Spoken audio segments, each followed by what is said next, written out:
When Disaster Strikes Home, a reflection on FEMA's future. On May 16th, what began as a routine drive home to St. Louis became a vivid reminder of how quickly life can change. I was preparing to leave Jackson when a sudden storm rolled in. Hail, fierce winds. My husband called and urged me to take shelter. I waited for the skies to clear. Hours later, I made it home safely, but our neighborhood was unrecognizable.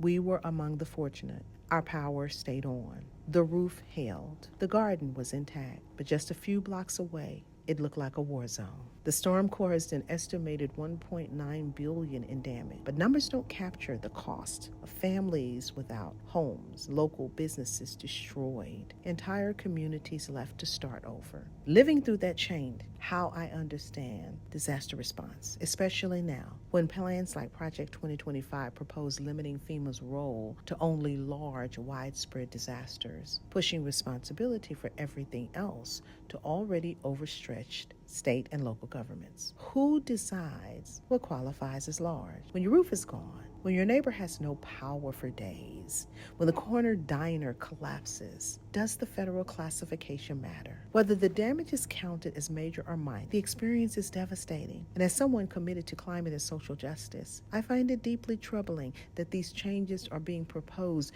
just as extreme weather events are increasing, fueled by changing climate. Climate change doesn't respect definitions, doesn't pause to ask whether your disaster qualifies for AIDS. It just devastates.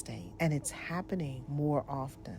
Project 2025 also proposes to cut federal cost sharing for smaller disasters to just 25%, keeping 75% only for the most catastrophic events.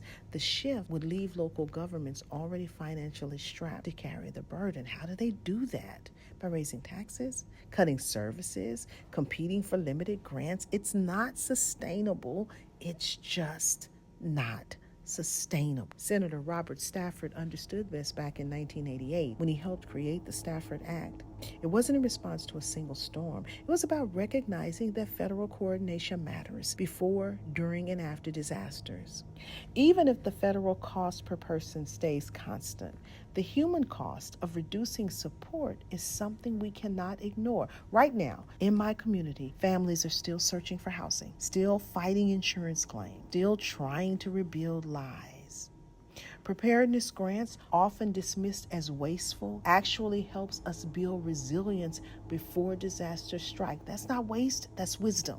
And replacing the National Flood Insurance Program with private insurance, that might sound reasonable on paper, but it could leave entire communities unprotected, especially the most vulnerable. So here's what I've learned. As I watch my community recover, I know we don't need less federal support, but need better federal support. Rather than weaken FEMA, we should strengthen and reform it, anchoring it in principles of climate justice, equitable recovery, and shared responsibility. What we need is not less federal engagement, but a smarter, more compassionate, more responsive FEMA, one that understands how climate change, economic insecurity, and structural inequality intersect in the moments of crisis. Because this isn't just about preserving a federal agency. It is about preserving our collective capacity to care for one another when disaster strikes, especially for communities, Black, brown, poor, and rural, that have always borne the brunt of environmental injustice. This isn't a policy debate. It is a matter of survival, of dignity, of whether we will rise to meet this moment with the justice and care it demands. Thank you.